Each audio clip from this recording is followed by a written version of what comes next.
Hi, എല്ലാവർക്കും എൻ്റെ നമസ്കാരം. എൻ്റെ പേര് നോജി എന്നാണ്. എല്ലാ ദിവസവും ചെറിയൊരു വീഡിയോസ് ഞാൻ ഇറക്കാറുണ്ട്. ബൈബിളുമായിട്ട് റിലേറ്റഡ് ആയിട്ടുള്ള വീഡിയോസാണ് മിക്കതും ഞാൻ ഇറക്കുന്നത്. ഇന്നത്തെ എൻ്റെ ടോപ്പിക് എന്ന് പറയുന്നത് ഇസ്രായേൽക്കാരുടെ പ്രാർത്ഥനയാണ്.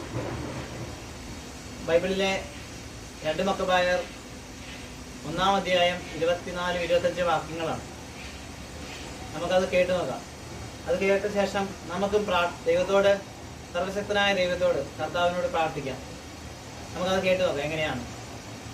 അവർ ഇങ്ങനെ പ്രാർത്ഥിച്ചു: സകലത്തിന്റെയും സൃഷ്ടാവും ദൈവവുമായ കർത്താവേ, ഏകരാജാവും ദയാലുവുമായ അങ്ങ്,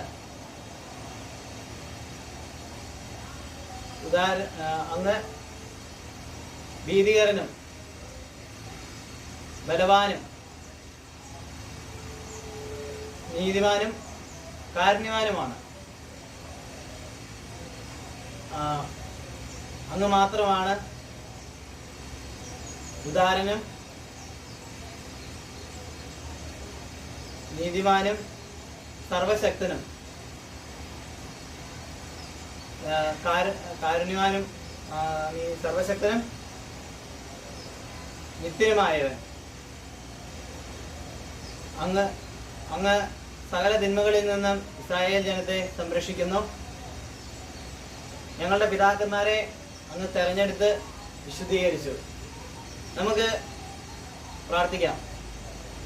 സർവശക്തനായ ദൈവമേ, കർത്താവേ, ഞങ്ങളുടെ ജീവിതത്തിൽ ഇടപെടണമേ. ഇസ്രായേൽക്കാരെ തെരഞ്ഞെടുത്തതുപോലെ ഞങ്ങളെയും തിരഞ്ഞെടുക്കണമേ. ഞങ്ങളുടെ പ്രാർത്ഥന കേൾക്കണമേ. ഞങ്ങളുടെ ആവശ്യങ്ങളും നിയോഗങ്ങളും അങ്ങയുടെ കൈകളിലേക്ക് ഞങ്ങൾ സമർപ്പിക്കുന്നു. ഞങ്ങളെ കാത്തു സംരക്ഷിക്കണമേ. പിതാവേ, ഞങ്ങളുടെ എല്ലാ നിയോഗങ്ങളും അങ്ങയുടെ കൈകളിലേക്ക് സമർപ്പിക്കുന്നു. ഞങ്ങൾ അങ്ങിൽ ആശ്രയിക്കുന്നു. ഞങ്ങളുടെ ഈ പ്രാർത്ഥന കേൾക്കാതെ പോകരുതേ. ഞങ്ങൾക്ക് ഉത്തരം നൽകണമേ. ഞങ്ങളുടെ ജീവിതം അങ്ങയുടെ കൈകളിലേക്ക് സമർപ്പിക്കുന്നു. ഇന്ന് വരെ ഉണ്ടായിട്ടുള്ള എല്ലാ നന്മകളും തിന്മകളും എല്ലാം അങ്ങയുടെ കൈകളിലേക്ക് സമർപ്പിക്കുന്നു. അത് അങ്ങ് വിശദീകരിച്ച് ഞങ്ങളുടെ കൈകളിലേക്ക് ഞങ്ങളുടെ കൈകളിലേക്ക് നൽകണമെന്ന് ഞങ്ങൾ പ്രാർത്ഥിക്കുന്നു. ദൈവമേ നന്ദി, ദൈവമേ സ്തുതി. നിത്യപിതാവിനും പുത്രനും പരിശുദ്ധാത്മാവിനും സ്തുതി.